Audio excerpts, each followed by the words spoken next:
Hello everyone. In the previous class, we discussed about the rock slope stability and I derived a simple expression for the analysis of slope if it is undergoing the plane failure. We did not consider any tension crack in that analysis. So, what happens in plane failure? You have a discontinuity plane and a block is considered to slide along that single plane. Now, when we remove the material or during the process of the excavation, when the material is removed, there is a reduction in the lateral constraint, and because of that some tension crack may occur in the rock slope. It may occur on the slope face or above the crest of the slope. How to analyze such type of situation in case of the plane failure? This is what we are going to learn today. Excavated slopes, because of the removal of the material, displacement takes place in the horizontal direction and this results into the development of tension on a vertical plane. In case if there is insufficient tensile strength, this causes the occurrence of tension cracks. The moment this formation of tension crack takes place, slope may not be stable anymore. So, that is a very big concern for us, that the moment tension crack is formed, slope is not stable. Another cause towards the development of tension crack can be that rock slopes already have the vertical joints. Now, due to the lateral displacement, the separation between these vertical joints take place and this also causes the tension cracks. Tension crack develops up to about 75% of the height of the slope. As I mentioned that these may develop on slope face or upper surface of slope. So, let us say that this is what is say the slope.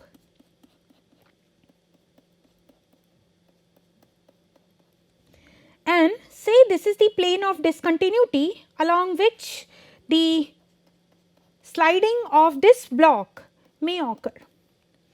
Now, this tension crack can happen here at the slope face or it can happen in the upper portion of the slope like this.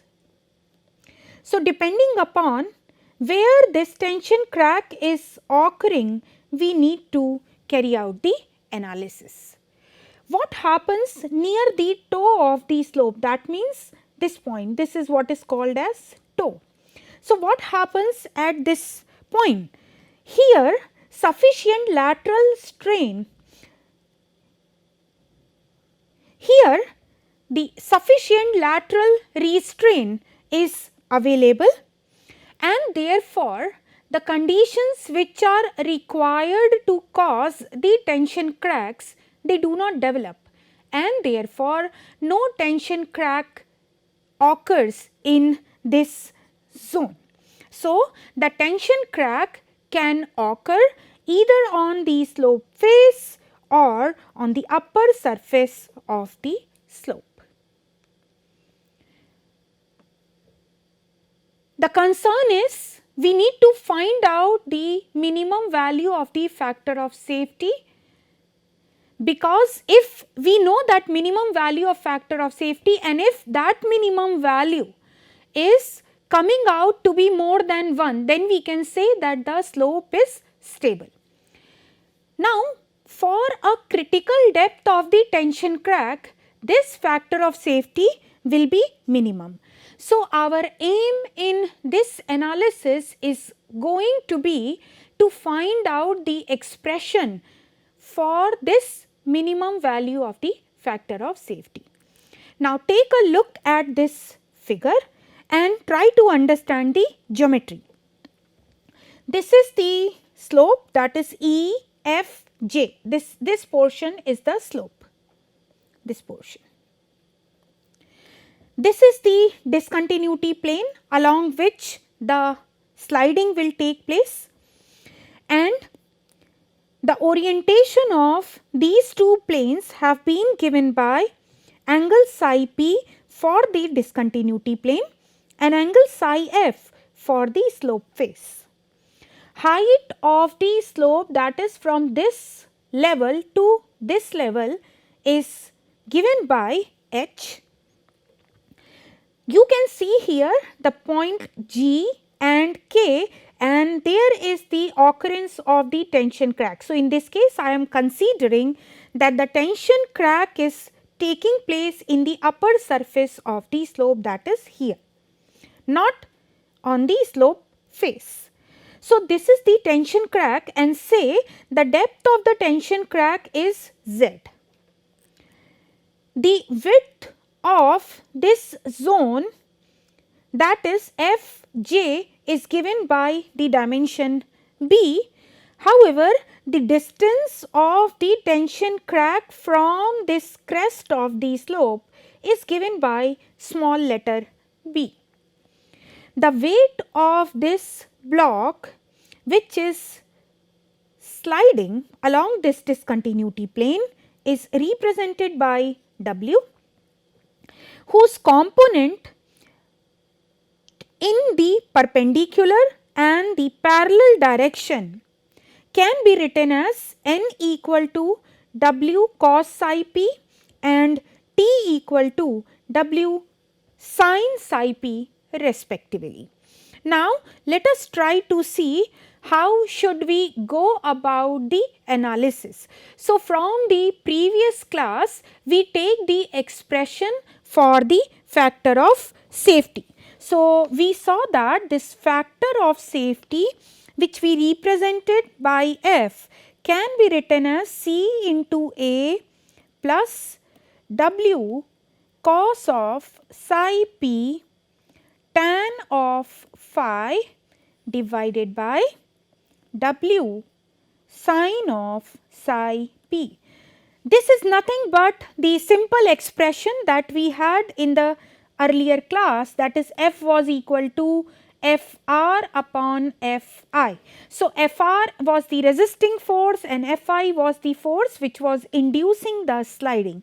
So, this expression can be written, or we can write this F as C into A divided by W sin psi p plus tan of phi divided by tan of psi p.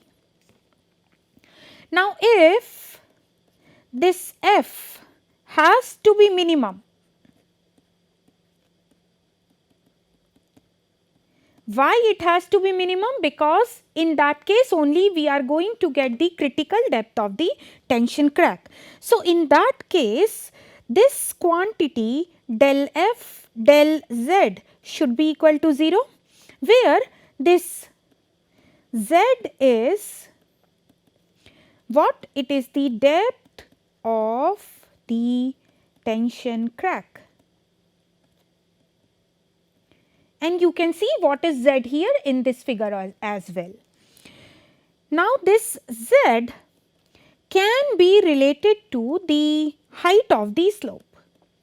So, it can be related to height of the slope. What is the height of slope? It is h. So, I can write this expression as del F del Z upon h to be equal to 0. Now, what happens because of the presence of this tension crack? So, the effect of tension crack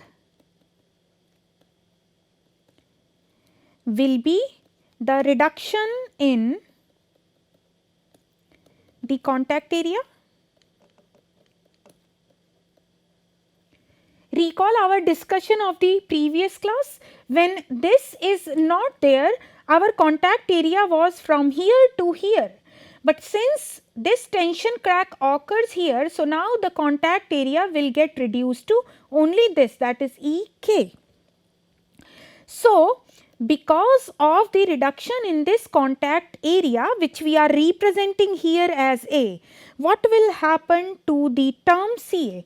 There is going to be the reduction in the term C into A, and this would result in the reduction in the factor of safety, which we are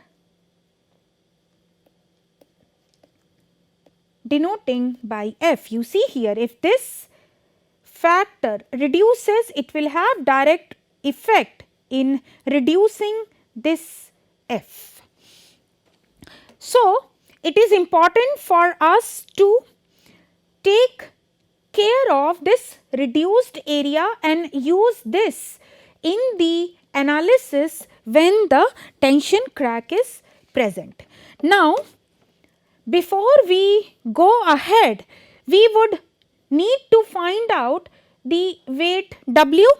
So, what is this weight W is going to be? Is going to be the unit weight multiplied by the volume of the wedge that is sliding, and there is an assumption which is involved that we are taking a unit direction in the plane perpendicular to the plane of the screen. So, in order to find out the volume, I need to first find out this area, which is EFGH, and volume is going to be area EFGH into 1, because I am considering the unit dimension in the direction perpendicular to the plane of the screen. So, basically, in order to obtain this weight W, I need to first find out the area EFGK. So, let us try to find this out, that is area EFGK. This is going to be, see, I will write first as area EIJ, that means this EIJ. So, this complete area, and then I will subtract area GJK here. So, area GJK. So, from this complete area, I am removing this area. So, but I am still left with this total area. So, I have to do away with this area as well in order to get the area EFGK. So, I will have another term minus area EIF. Now, use the simple trigonometry and then try to obtain this area EIJ and see what we get. See, this expression is H, and this angle is psi P. So, we will have it half H into H cot of psi P. Similarly, GJK, this height of this triangle is H. So, I will have half Z into Z into cot of psi P.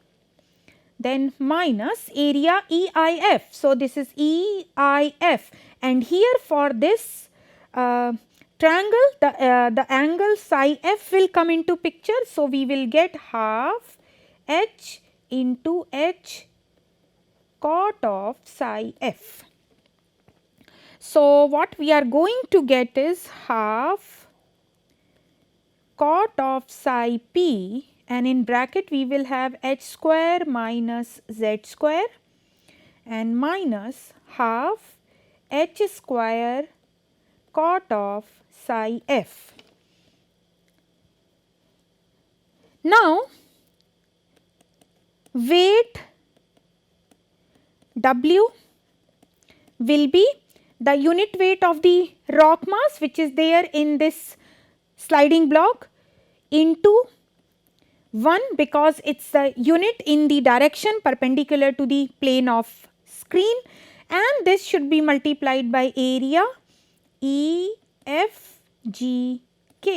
So, what we will get here as W is equal to half gamma h square. So, I will take h square common from this expression, and this is what that we are going to get is that cot of psi p, and I will have here 1 minus z upon h whole square minus cot of psi f, and the contact area will be what, which is represented as A. This is going to be the length EK into 1, because it is again the unit in the direction perpendicular to the plane of the screen. So, this is what you are going to get as h minus z cosec psi p, simple trigonometry EK. So, what we are doing is we are EK I can write as EK equal to EJ minus JK, and you know this angle psi p, you know h, you know z, and in terms of h, z and psi p this can be written. So, I can write it again in this form which has z upon h as one of the term, 1 minus z upon h cosec psi p. So, this is how we can find out the weight of the block here and the contact area. Now, I assume that z upon h is equal to r. So, therefore, the contact area A is written as h 1 minus r cosec psi p, and weight W can be written as half gamma h square cot of psi p 1 minus r square minus cot of psi f. Now, critical depth of the tension crack we will get when this factor of safety is minimum. So, in order to make the factor of safety as minimum, we can write that del f del r to be equal to 0. Now, refer back to the expression for f, and this is what that you will get, del r of C A upon W sine of psi p plus tan of phi divided by tan of psi p, this is equal to 0. Now, you see this term is independent of r. So, its differentiation is going to be 0, and C and psi p they are also constant. So, ultimately this equation will be reduced to del r of A upon W to be equal to 0. Now, this A and W both are the function of r, as you can see here. So, we need to do the differentiation accordingly.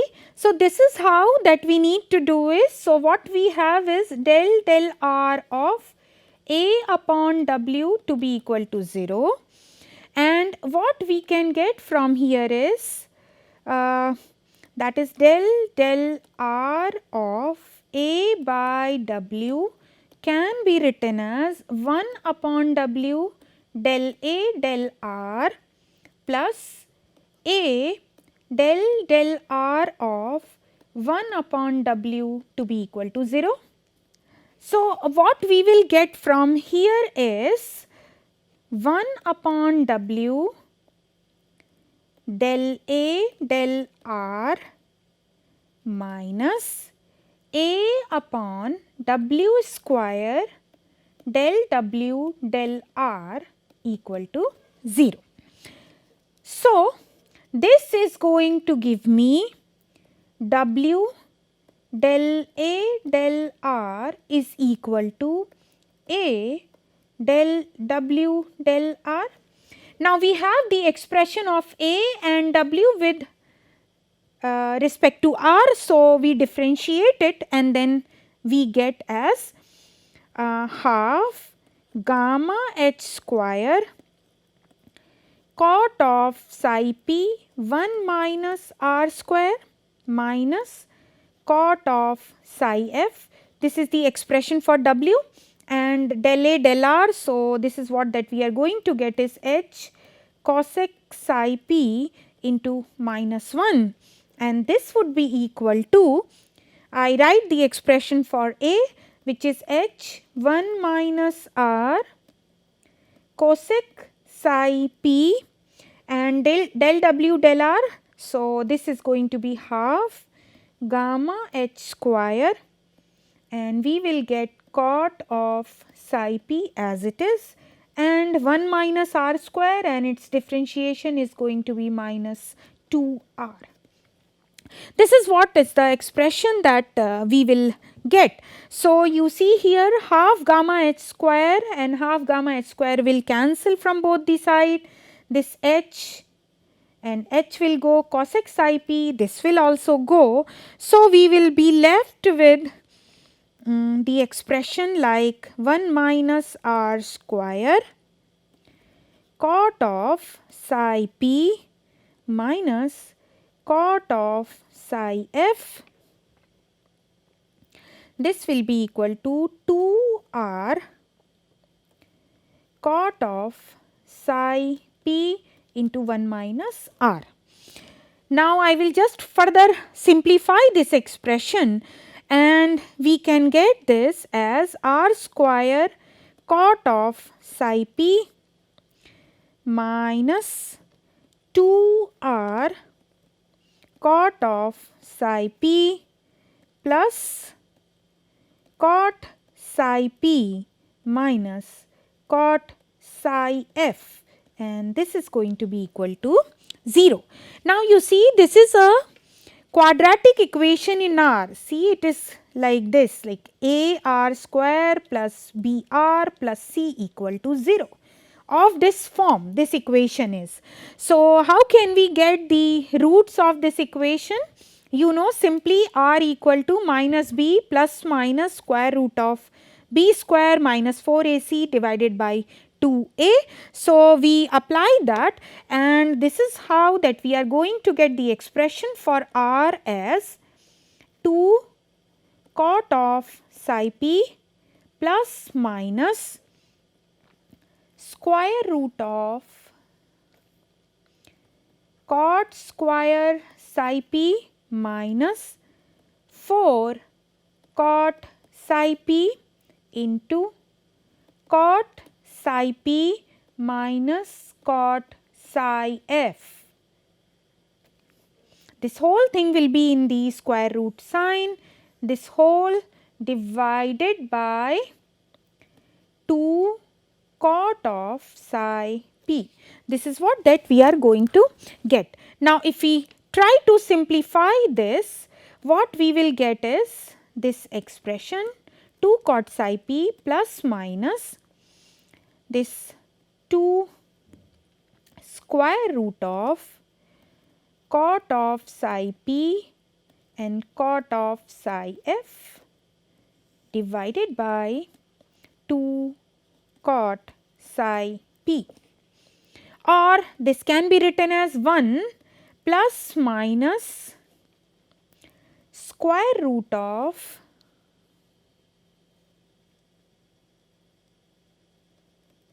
tan psi p cot psi f. See what will happen, this 2 cot psi p, 2 cot psi p will get cancelled out and plus minus this 2 and 2 will go, and when this goes inside the square root sign it will become square. So 1 cot psi p will get cancelled out, so this is what that you will be left with. Now this r is z upon h and it cannot be more than 1. So therefore this positive sign here is not physically possible. So r is going to be equal to 1 minus square root of tan psi p cot psi f.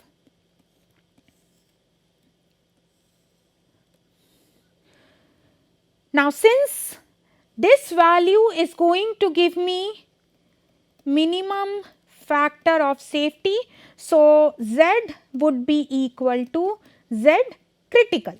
So I am going to write here the same expression as zc upon h will be 1 minus square root of tan psi p cot psi f, where what is this zc? This is the critical depth of the tension crack, or from here this zc can be written as h times 1 minus square root of tan of psi p cot psi f.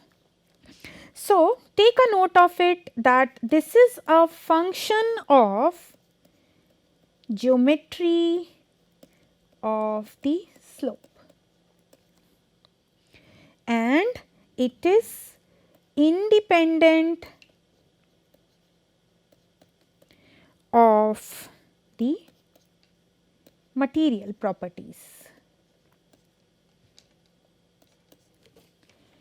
Keep this in mind. Now the next step is going to be to know that where this critical tension crack will occur, that means critical location of the tension crack.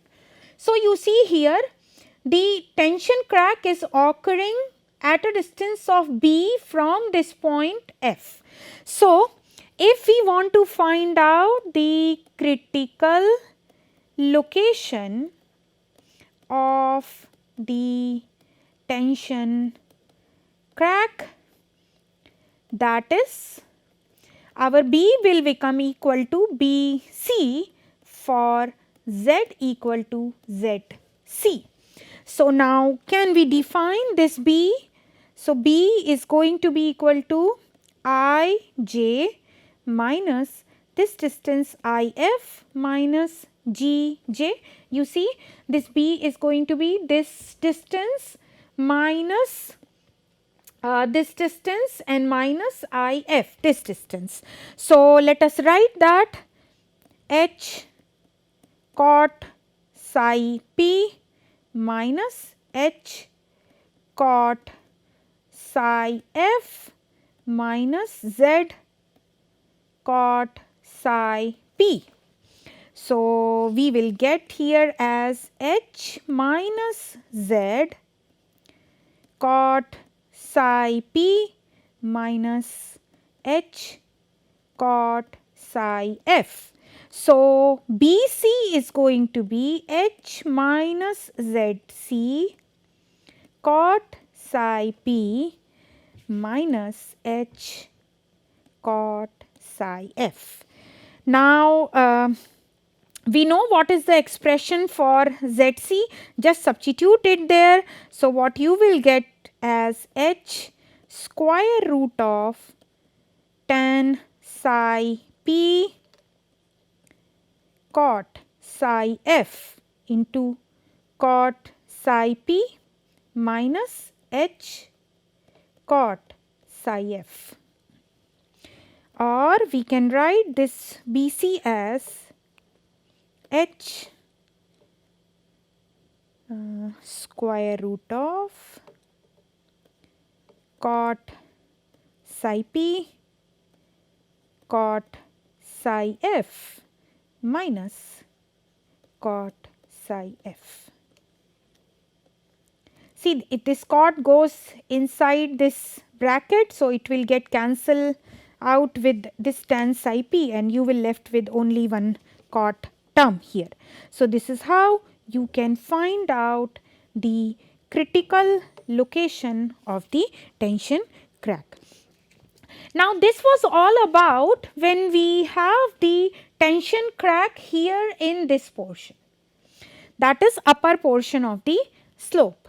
In case if the tension crack is developed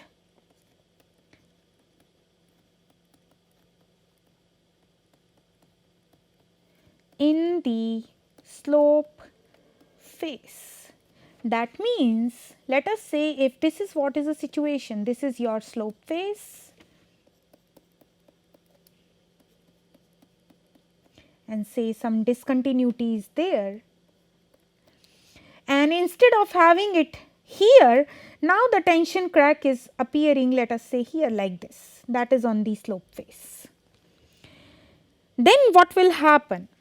Because of this, the procedure of derivation of these expression is going to be same, except for the fact that there is going to be the modification in this weight W and the expression for the contact area.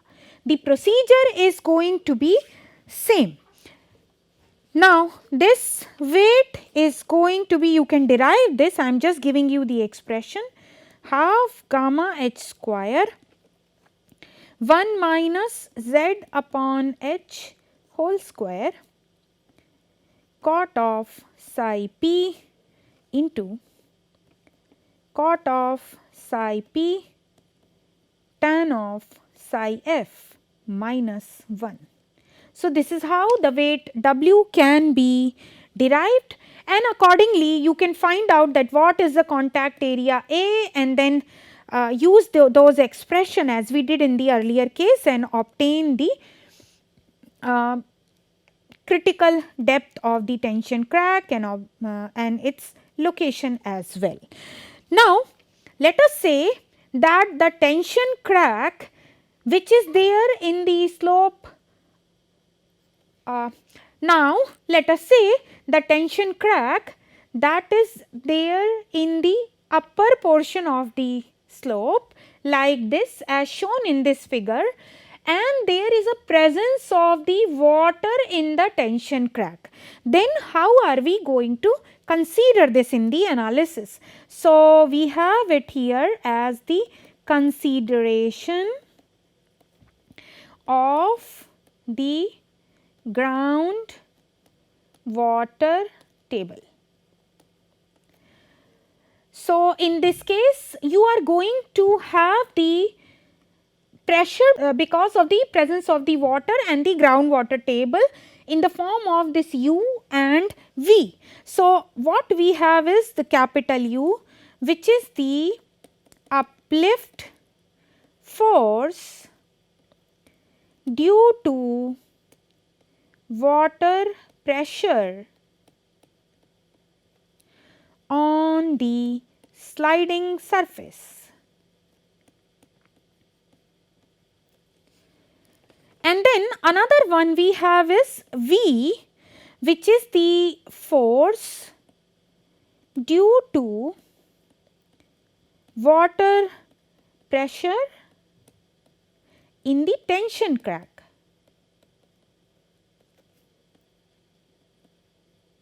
And you can see the direction how that these two will be acting. So, what is going to be the effect of U? See, on this plane a normal force N was acting, which was some component of W earlier when the water table is not present. Now, see, this U is acting in the other direction, but still it is perpendicular to this plane of discontinuity. So, what will be the effect of this u is that it will result in the reduction in n, and the effect of v is going to be in two direction, because if you see that it is acting in the horizontal direction. So, it will have its component parallel and perpendicular to this discontinuity plane. So, this v will have two components. One component is going to be in the direction of sliding,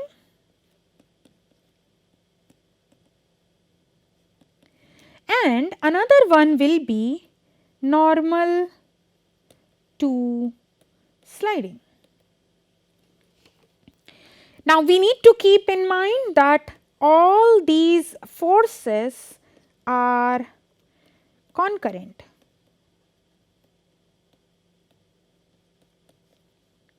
So, this expression for factor of safety can be written as C into A, this term will remain as it is, plus you will have here as W cos of psi p minus u minus v sin psi p, this whole thing multiplied by tan phi, and this divided by W sin psi p plus v cos psi p.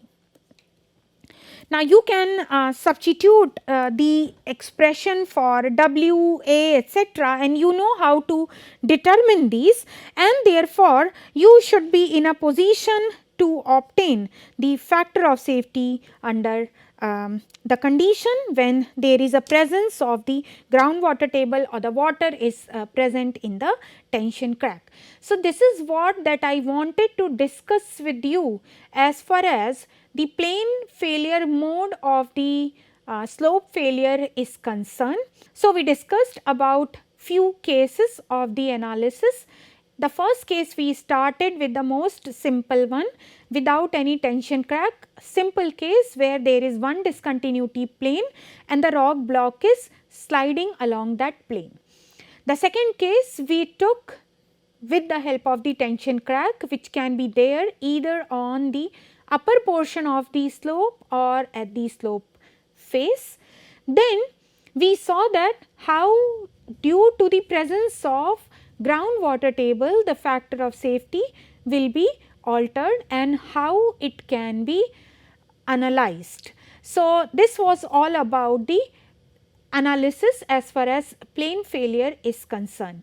In the next class, we will take up the next failure mode, which is the wedge failure. Thank you very much.